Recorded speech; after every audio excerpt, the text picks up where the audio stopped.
జయ వీరభద్ర కృష్ణ నమో నమో. చాలామంది భ్రమలో ఉండారు, మన మీద శాసిస్తున్నాం, మనమే చేస్తున్నామని విగ్రహాలు పెట్టుకొని స్వతంత్రాల గురించి, ఇంకా నాయకుల గురించి, ఏదో సంక్షేమాల గురించి మాట్లాడుతున్నారు. శివుడు ఆజ్ఞ లేదే చీమైన గుట్ట. శివుడు నేర్పించే బొమ్మలరా మనము. జగన్నాటకం అంతా శివుడు. ఆయన గెలిపించాలి, ఆయన ఓడించాలి, ఆయన ధర్మం చూపించాలి, ఆయన పాపం పండినాక అంతం చేసేది కూడా ఆయనే.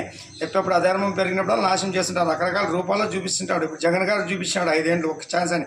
ఎట్లా నాశనం చేసినట్టు చూసినాం కదా, ఎట్లా తొక్కినాడు పాతాళంలోకి.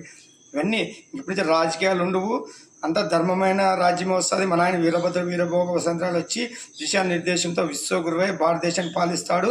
ఐపీఎస్ ఐఏఎస్లతోన రకరకాలుగా మనకి అన్ని వ్యవస్థలని ప్రచారం చేసి, రాజకీయాల నుంచి అక్కడ వ్యవస్థలను నాశనమైంది. పోలీస్ వ్యవస్థ కానీ, న్యాయ వ్యవస్థ కానీ అన్నీ భ్రష్టు పట్టిపోయినాయి. రెవెన్యూ కానీ అన్నీ ప్రచారం చేసి భారతదేశం ఎట్లా పాలిస్తారు మీరే చూస్తారు. విశ్వగురువై ప్రపంచ దేశాలను తన పాదాల చెందుకు తెచ్చుకొని ఎట్లా పాలిస్తారు మీరే చూస్తారు. జై వీరభద్ర.